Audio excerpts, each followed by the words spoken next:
Israel মহালিছে। এখন আপনার এই যে ইসরায়েল কারো কথা শুনতেছে না, কারো কথা ইসরায়েল শুনতেছে না, সে তার মতো করে চলতেছে। এবার দেখা যাচ্ছে যে ইরানের এরাও যোগ দিছে। ইরানে কেন যোগ দিছে এগুলি আপনারা জানেন, আমি এগুলি বলতে রাজি না, রাজনৈতিক বিষয়ে এগুলি আমি আপনাদের কাছে শুধু স্মরণ করে দিতেছি যে আজকে দেশটা, এই পৃথিবীটা আপনি কোন দিকে বলুন। যদি ইরান এবং ফিলিস্তিন একসাথে হইয়া, জর্ডান, লেবানন এরা একসাথে হইয়া যদি আপনার এই একটা সংঘর্ষ হয়ে যায়, তাহলে আমেরিকাই বলেন আর এই কি বলেন এই ইসরায়েল বলেন, একটা বিশাল বড় ধরনের ক্ষয়ক্ষতি হয়ে যাবে, এতে কোনো সন্দেহ নাই।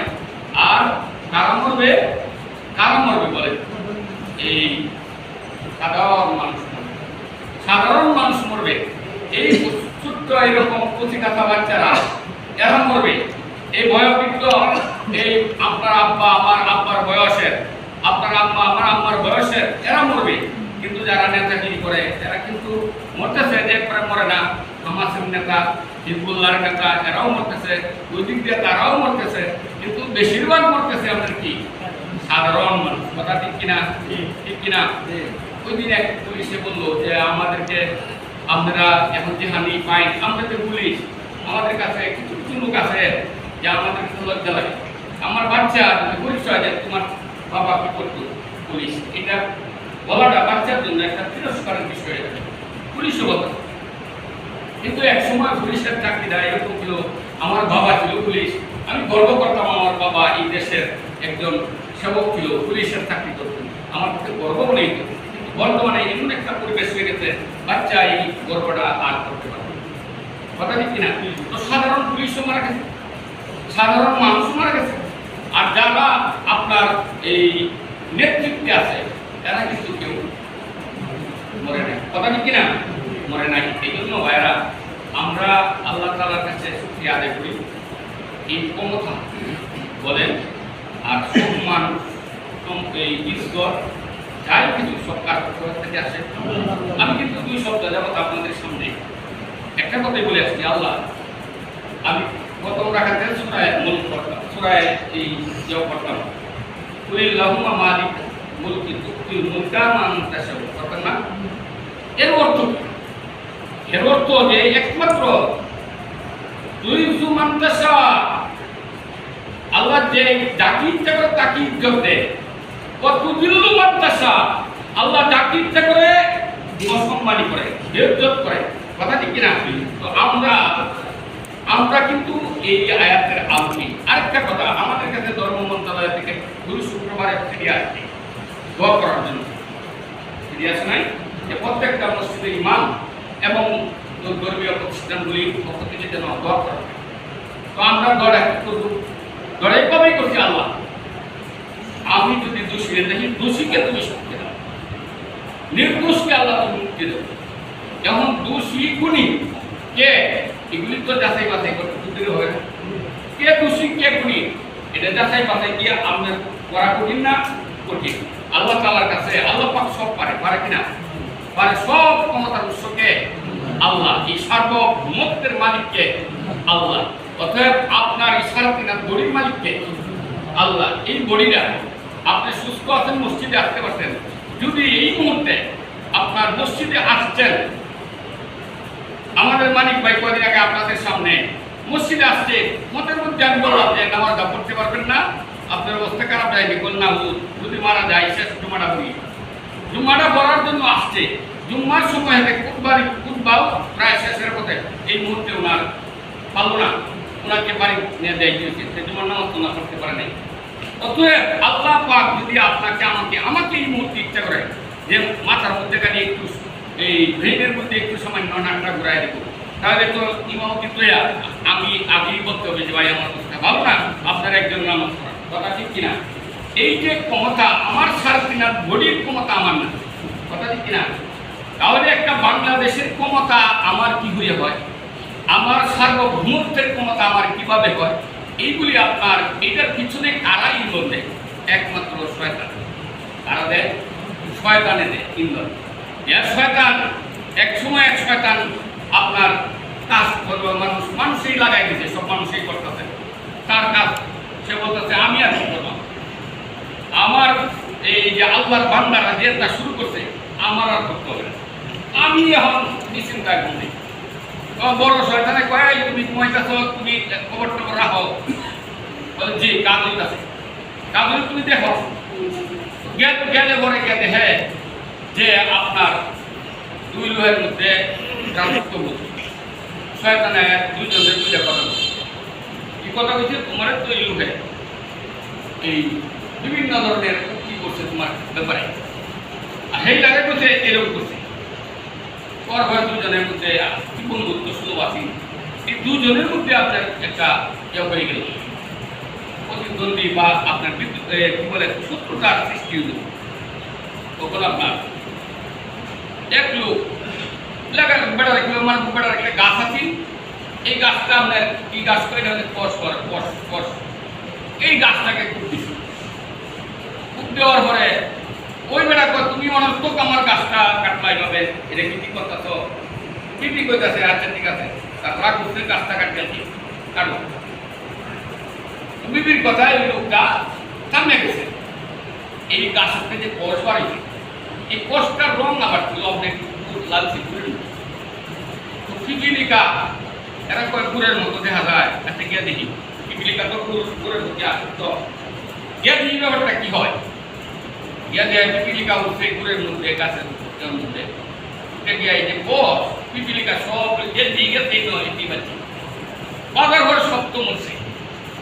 এইবার পিপিলিকারা খাওয়ার জন্য আইছে ইঁদুর, ইঁদুরে তো এত পিপিলিকা, আর এই নিয়ে দৌড়ায় ধরতে আমার তো পিপিলিকা আছে যখন ইঁদুরের একটু দিয়ে আমি একটা সাইজ করতে গেছে। অনেক দল বান্ধে গিয়ে এরাও যখন গেছে এই কষের মধ্যে এরাও আছে বাচ্চা, ইঁদুরও বাচ্চা। এবার বিড়ালে কয় হায় হায় ইঁদুর পুজো আমার বাহির করতে এত বিড়াল এত ইঁদুরে নয়, ওই বিড়ালও গেছে গিয়া হ্যাঁও বাচ্চা। এইবার কুকুর একটা চিন্তা চাইতেছে করে দরকারি না আসবে বাচ্চা করেই তো ধরলে পরে কুকুর একটা জন ঢুকেও করছে, আর 10টা কুকুরকে আপনার সামিল হইলে পরে কিছু নেতারা আসেন কয় যে এই কুকুরে আওয়াজ দিতে মুরব্বীরা করছে কুকুরে যদি কোনো আওয়াজ করে তাহলে নিশ্চয়ই কিছু আছে। সে এই অবস্থায় এরা করছে কি গাছের মধ্যে গাছটারে লাল কাপড় দেওয়া করে বেরিয়ে দিয়েছে, আর কইছে এই তোমরা কি হইতাছে কোথায় রেখে দেয়। এবার এই গাছের তলে আপনার একটা কিছু আছে, একটা কিছু আছে। এখন কিছু লোক আপনার এটার পক্ষে, কিছু লোক এটার এই পক্ষে বিপক্ষে বিশাল বড় মারামারি বলে নেই কি বিষয়টা কেন মারামারি। একটা ছোট্ট একটা ঘটনাকে নিয়ে এই এলাকা বিশাল বড় মারামারি দুই পক্ষে বিশাল বড় মারামারি। এলাকাটা করাইছে এটা উৎসকার, এইটা করানোর পিছনে উৎসটা খাচ্ছিল। তো শয়তানে আল্লাহ পাক তো বলছে শয়তান কিন্তু তোমার বিরুদ্ধে তোমার তুমি যে দুনিয়াতে গেছো আমার ইবাদত করতে, তোমাকে কিন্তু শয়তান আপ্রাণ চেষ্টা করবো যাতে আমার ইবাদত না করতে পারো। যদি করতে যাও তারপরেও ইবাদতটা যেন সুন্দর হয়ে না হয়, নামাজটা যেন সুন্দর না হয়, তুমি নামাজের দ্বারাই তোমার ভিতরে নানান ধরনের জল্পনা কল্পনা যত আহুল্য কুকুল্য সব তোমার এই মনের মধ্যে রল। ইমাম সবাই কি করছে কেরা, এই জন্য বলেছেন যে ইমামের কেরাত মুসল্লির কেরাত। ইমামের কেরাত করলে মুসল্লি কেরাত করতে হয় না, কিন্তু এখন বর্তমানে তাহলে কি করতে হবে, মুসল্লির কাজ হলো কেরাত যে ইমাম করতেছে ভুল হয় করে না শুদ্ধ করে এটা লক্ষ্য রাখবা। আর যদি শুদ্ধ করে খুব সুন্দর করে শুনবা, আর ভুল বললে তুমি তার লোক মানে। এখন আপনার মুসল্লিরা বিষয় লোক নামাজ দ্বারা ইমাম শব্দবর্তী আছে, ইমাম সাহেব টেনশন আছে এদের ভুল হয়ে যায়, এই জন্য ওনার টেনশন আছে। আর মুসল্লির ইমাম শব্দবর্তী আছে, তার যত দুনিয়ার ঝামেলা আছে সব মাঠ অনুযায়ী কথা ঠিক কিনা। তো শয়তানের ইচ্ছা ছিল উম্মত আল্লাহর বান্দা যারা ইবাদত করতে মসজিদে ঢুকতেও পারে, তারপর তার কিটাও হবে না, সুযোগ দেওয়া হবে না, তার ইবাদতটা আনসারটা যেন কমপ্লিট না হয়, আনসারটা যেন সঠিক না হয়। এইটা এটা আপনার আমার যতদিন জীবিত থাকি ততদিন করবে, যতদিন আপনার আমার ইবাদত করার ক্ষমতা আছে ততদিন শয়তান কিন্তু কিয়ামত পর্যন্ত হায়াত আছে আপনার নির্ধারিত, আপনার হায়াত আল্লাহর ইলমে নির্ধারিত, আপনার কাছে নির্ধারিত না। আপনারা এখানে যারা আছেন বলতে পারবেন যে আমি আর এই 50 বছর বাঁচি, আর 20 বছর বাঁচব, তাই কিন্তু আল্লাহর কাছে কিন্তু আপনার ইলমের কথাটা, হায়াতের কথাটা জানা আছে। অতএব আল্লাহ পাকের কাছে যেটুকু হায়াত আছে এতটুকু সময় আপনার ভরা হওয়ার সাথে সাথে আপনার বিদায় হতে হবে। কেউ রাখতে পারবো? আপনি যদি বাংলাদেশের বড় কিছু মন রাখতে পারবে, কি বলেন? আপনি যদি বাংলাদেশের কিচ্ছু না, একজন সাধারণ শ্রমিক যে কোনো কাজ করে খান, আপনার হায়াত আপনি রাখতে পারবে? তাহলে যিনি অলিম ক্ষমতার অধিকারী আল্লাহ, তার কাছেই আপনার সব কিছু লিপিবদ্ধ করা। এখন মাঝে শয়তানের ঢুকায় করিয়া আমরা কিন্তু অনেকেই লাইনে, এই লাইনে, ওই লাইনে এভাবেই আমরা যাইতেছি। কিন্তু আমি যখন অন্যায় করতে থাকি তখন আমার এই যে অন্যায়টা আমি নিজে ধরতে পারি না। এটা কিন্তু আপনারা মুসলিম ইমাম সাহেব কাজটা ঠিক করে নাই। ইমাম সাহেব কিন্তু ভুল পথে আছে, আর আমি কয়াম আমার ক্ষমতার কারণে আমি বলবো আমি সঠিক, আমি কিন্তু আমার লাইনে ঠিকই আছে, কিন্তু আপনাদের কাছে এটা করা হবে। অতএব এই আজকে যারা নেতৃত্ব করেন, যারা দায়ী করেন, যে আজকে একটা কথা বলি, মন থেকে আপনার কেউ বুঝবেন,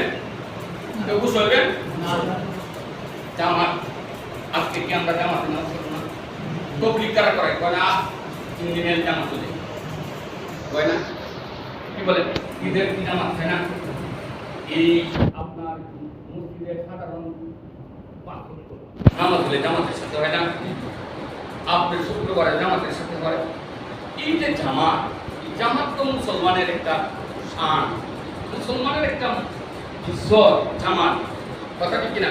হিন্দু বেড়া করতে পারে, এই হিন্দুরা করবো, অন্য কোনো জাতি করবো, জামাত। এইবার এই যারাই আছেন সবাই বলি, আমরা যদি বলি আমাদের ধর্মের নাম কি, আপনি কি বলবেন? আমাদের ধর্মের নাম বিএনপি, বলবেন কি বলবেন? বলবেন না? ধর্মের নাম কি? কিন্তু কেউ আসুন যে না আমার ধর্মের নাম ইসলাম না, সবাই এই কথা বলতে হবে না যে ধর্মের নাম কি? ইসলাম। আর যারা ইসলাম কবুল করছেন এরা ইবাদত করতে হলে কিভাবে করতে হবে? জামাতের সাথে করতে হবে। কারণ যদি সমস্যা হয়, আপনার এই হুকুম আছে আল্লাহ তাআলার পক্ষ থেকে, রাসূলের পক্ষ থেকে, তোমার সমস্যা হইতে জামাতে করতে করে নামাজ পড়িয়ে দাও, জামাতের সব পাইতে তোমার নামাজ হয়ে গেছে, নামাজটা হয়ে গেছে, জামাতের যে সব এটা তুমি বলতে। তাহলে আপনার জামাত আর ইসলাম দুটি তো আমাদের, যারা আজকে আপনার আওয়ামী লীগ করলেন না, আমার মতাদর্শ আওয়ামী লীগ, আমি কি কথা বলতে আমার জন্য ইসলাম না? পারবেন? আমরা পারবো? আমরা যারা বিএনপি করি, ওরা মতাদর্শ বিএনপি, আমরা কি বলতে পারবো যে আমাদের ধর্ম বিএনপি আর ইসলাম না? আমাদের ধর্মের নাম ইসলাম না? বলতে পারবো? জাতীয় পার্টি যারা করে এরা কি বলতে পারবো? আরো যারা যত পার্টিতে জাসদ বাসদ কুরাল কুন্তি কাস্তি যত আছে সবাই তো ধর্ম তো সবারই দেয়, কথা ঠিক কিনা? এখন আপনার আমাদের ইসলাম আমাদের মনের, ইসলাম হলো আমাদের অন্তরের একটা জিনিস, এটার প্রতি আমরা দুর্বল। আজকে কোরআনকে কেউ অপমান করলে আপনি কথা ছাড়বেন, নামাজ পড়েন না, রাস্তার মধ্যে মুসে এরকম বড় বড় দাঁড়িয়ে মুড়ি কিচ্ছু নাই, এরপরে তার সামনে যে কোরআন রেজে কিনা মারে, কেন? এই ভালোবাসাটা কিসের? ইসলামের। সে মুসলমান, সে মুসলমানের বাচ্চা, তার প্রতি ইসলামের একটা দরদ আছে। এই জন্য এই কোরআনকে তুমি অপমান করবা, এটা দিতে হবে না। আমি নামাজ না বললো তোমার কি কোরআন? কিন্তু আজকে ফ্রান্সের কথা বলেন, জার্মানের কথা বলেন, আরো অনেক দেশ আছে, ডেনমার্কের কথা বলেন, ওরা তো কোরআন ছিঁড়ে ছিঁড়ে ভাবতেছে, আগুন দিতেছে, ওরা যারা দিতেছে নাকি মুসলমান, ওরা মুসলমান। তো ওরা যে কাজটা করতেছে এটা যদি আমি মুসলমান হয়ে করি, আমি আমার বাবা মুসলমান, আমি মুসলমান, আমার নাম ইসলামিক নাম, কিন্তু আমি কাম করতেছি ডেনমার্কে, আমি কাজ করতেছি কার? ফ্রান্সের, আমি কাজ করতেছি কার? জার্মানির। কোরআনকে আমি ইজ্জত করতেছি। অতএব আল্লাহর কাছে আপনাদের সকলের, আমরা কি মুসলমান হয়েছি, এটা এক চাইতে বড় আরো কিছু পাওয়া আছে? বলেন আরো কিছু আছে? এখন মুসলমানের মধ্যে একটা উচ্চ স্তর হবে, একটা নিম্ন স্তর হবে, মাঝে মাঝে অনেক হবে। আল্লাহ পাকের আদেশ নিষেধ দ্বারা যেরকম ভাবে মানছি, সেই অনুপাতে মুসলমানের স্তরটা আল্লাহ তাআলা পরকালে দিবেন। এই যে দুনিয়ার স্তর, এটা আপনার সর্বোচ্চ 100 বছর আপনি যে যে পার্টি করেন নেতাগিরি করলেন, 100 বছর পরে আপনার এই পার্টি থাকবো। তবে যে এখন তোমার দ্বারা হবে না, তুমি উপদেশটা করে দাও। তোমার বয়স হইতে এখন আর তুমি রাস্তার মধ্যে ক্রিকেটিং করতে না, রাস্তার মধ্যে মারধর করতে না, তুমি উপদেশ দিবে। অনুপদেশ দিতে গিয়ে যদি উপদেশ দিতে গিয়ে আমি উস্কানিমূলক উপদেশ দিই, তাহলে তো আমি এখনো এই শয়তানের কাজই করলাম। আমার কাজ হলো আমি যা করছি আমার অনুশোচনা, এখন আমাকে পার্টি থেকে অব্যাহতি দিচ্ছে, বা আমি এখন পার্টি থেকে আমাকে যে কাজকর্ম জটিল জটিল নীতিকে আমার বিরত রাখছে, অতএব এখন আমি উপদেষ্টা হিসাবে আমার বন্ধুরা যারা মাঠে এদেরকে সুন্দর একটা সুনিশ্চিত একটা পরামর্শ দেব। কথা ঠিক কিনা? কিভাবে দেশের জনগণ সাধারণ মানুষ কিভাবে শান্তি পায়, এইটার একটা পরামর্শ আমরা তারা দিব। যদি এটা করতে পারি, উপদেষ্টা যারা থাকে সকলেই যদি এটা করে, এই দেশে কি আপনার আমাদের দেশে কি ইসরায়েল আছে, আমার দেশও কি কাফের আছে, আমার দেশ খ্রিস্টান আছে, আমার দেশ হিন্দু, ভারতের হিন্দুরা আছে, মারামারি করতো। তো মারামারি করতেছে কি? আমার বাংলাদেশ মারামারি আমরাই করতেছি। আমি এক মতাদর্শের, আমি আরেকজন আরেক মতাদর্শের হওয়ার কারণে আমরা এই এক মুসলমান আরেক মুসলমানকে কি করতেছি।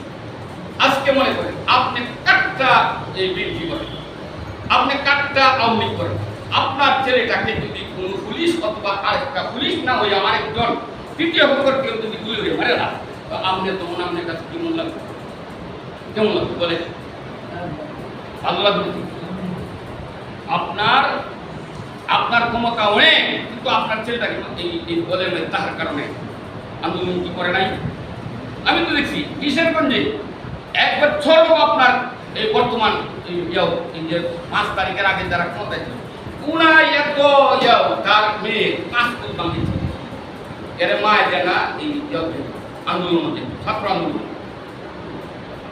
এই জন্য কাজটা যা আছে সব ভাঙ্গিয়া শুনে বাপে শুনলে কই এই সাবধান, তুমি পারে না, তুমি রাজা।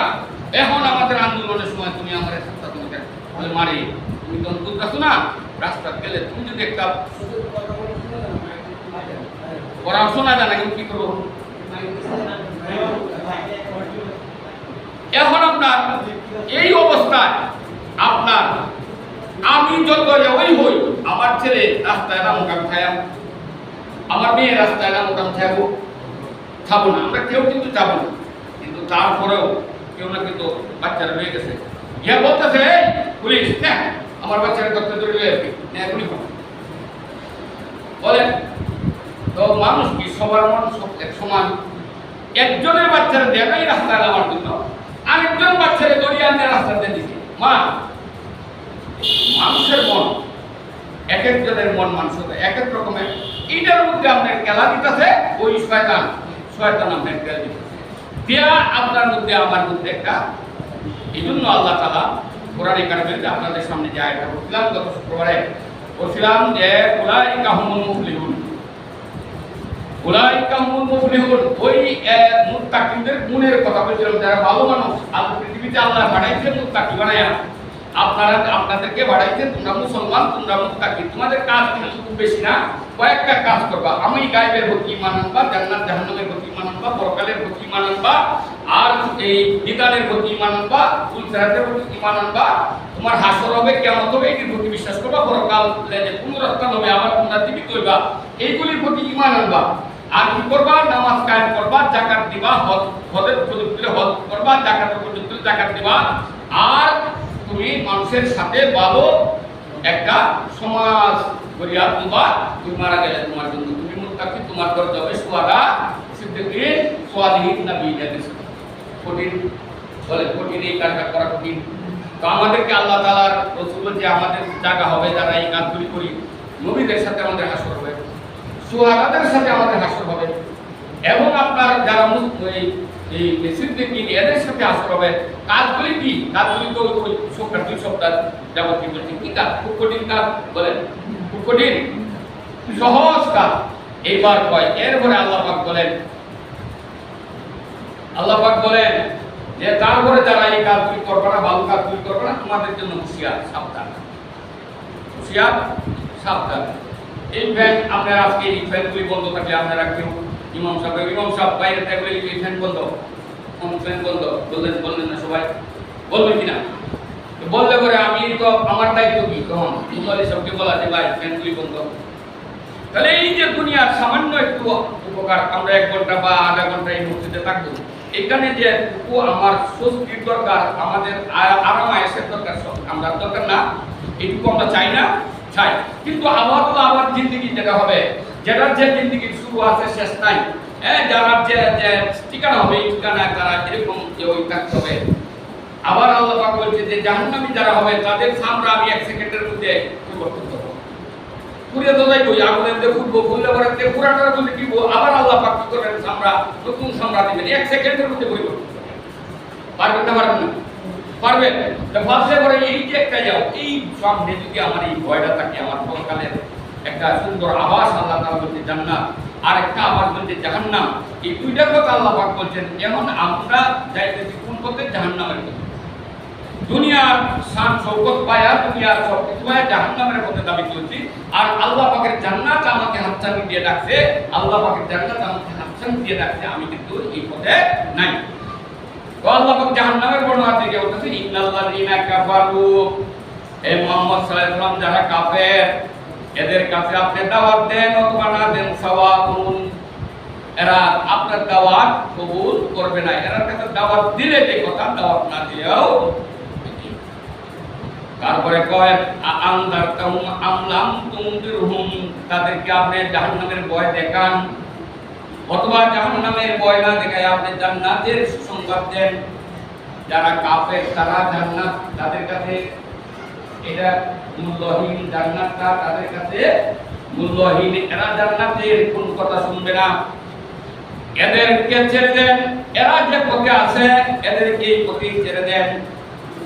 কথা কিনা বলতেছেন? যে বাবার সন্তানদের বারবার চেষ্টা করে দেওয়া, খেলিস না, মদ খাইস না, এই গাঞ্জা মদ খাইস না, তারপরে বাবার কথা শুনে না, মায় বললো এমন কি করা, এর মধ্যে ছেড়ে দেবো। এর তো তুই বোধ হয় কম বলেছো তো তুমি, আমি কম বলেছি না, এ তো আমাদের কথা শুনতেছে না, এর মধ্যে ছেড়ে দাও। আল্লাহ কয় এরা ছেড়ে দিই, তুমি এরা ছেড়ে দিই, এরা তারা কিছু হইতো না, হবে না, কিছুই হবে না। অতএব আল্লাহ তাআলা বলেন খাতামাল্লাহ, এরা কি করবে না, তুনদিরহুম লা ইউমিনুন, তারা ঈমান আনবে না। তারা কি করবে না? ঈমান আনবে না। এইবার আল্লাহ রাসূল বলেন আমার উম্মত যদি জাহান্নামে যায় তাহলে আমার উম্মত জাহান্নামে গেলে আমি কিভাবে মেনে নিব? আল্লাহ তাআলা বলেন এদের অন্তরের মধ্যে মোহর মারিয়ে দেওয়া হয়েছে, খাতামাল্লাহু আলা কুলুবিহিম, কুলুব মানে অন্তর, এদের অন্তরের মধ্যে খাতামাল্লাহু, খাতাম মানে মোহর, সিল, এদের অন্তরের মধ্যে সিল মোহর মারা পড়ছে। এই জন্য কি খেলা মারছে আল্লাহ। তারপরে ওয়ালা সামিহিম, তারা কানের মধ্যেও তোমার ইয়া পড়ে গেছে, ভালো কথা শুনতো না, খারাপ কথা শুনতো, এই সুযোগ দেওয়া হয়েছে। ভালো কথা তাদের কানে যাবে না, খারাপ কথা তারা ওয়ালা আবসারিহিম, এবং ভালো জিনিস তারা দেখবে না, কিন্তু খারাপ জিনিসটা কি দেখবেন। তারপরে বলে কিসাওয়া, তাদের চোখের মধ্যে একটা পর্দা পড়ে গেছে, ছানি পড়ে গেছে। ওয়ালাহুম আযাবুন আযীম, ওয়ালাহুম আযাবুন আযীম। এবার আল্লাহ তাআলা বলেন তাদের জন্য কঠিন শাস্তি রয়েছে। কি রয়েছে? কঠিন শাস্তি। এখন বলেন আমরা যদি এই দুনিয়াতে আসা যাওয়া, সন্তান জন্ম দিলে পরে বাবার মার কেউ আমার ছেলেটা ভালো হবে, আমার সুনাম থাকবে, এটাই এই মানুষ সাধারণত সন্তান জন্ম দেয়। আর সন্তান যখন ভালো করে মা বাবার কাছে আত্মীয় স্বজনকে ভালো লাগে, আর যদি কুকুরতে যায় মা বাবা সহজ করে ভৎসনা করে। আল্লাহ তাআলা আমাদেরকে সৃষ্টি করতেন ভালোর জন্য, জান্নাতের জন্য। আমরা যদি ইচ্ছে করে ওই পথে যাই, জাহান্নামের পথে যাই, আল্লাহ তাআলা বলছে আমি দৌড়ে দিয়ে আনবো, তোমার ইচ্ছে তুমি যে মধ্যে নিয়মন ধরে কথা, ঠিক আছে? আল্লাহ তাআলা আমাদের সকলকে এই আমাদের যে যার যত বয়স আমরা যুবক ছেলেরা বিশেষ করে তোমরা, তোমাদেরকে বলবো তোমাদের সময় এখন এই যে মুজিব ভাই দেহ মুস নাই, হ্যাঁ এ মানে কি বলতেছি জিজ্ঞাসা করলে কিন্তু তোমরা যারা যুবক এরা কিন্তু কথাগুলি শুনছো, এই কথাগুলি বাড়িতে নিয়ে যাইবা, বাড়িতে গিয়া কলের পাল্লা দিয়া মাপিয়া নিবা, বাড়ির গিয়া কলের পাল্লা দিয়া মাপিয়া নিবা। যদি কথা কোরআনের কথা হাদিসের কথা তোমার বুঝের সাথে মিল করে কথা রক্ষা করবা, আর যদি মিল না করবে তোমার ভাবে তুমি থাকবার কথা বাবা নষ্ট হইতো না। ঠিক আছে? আল্লাহ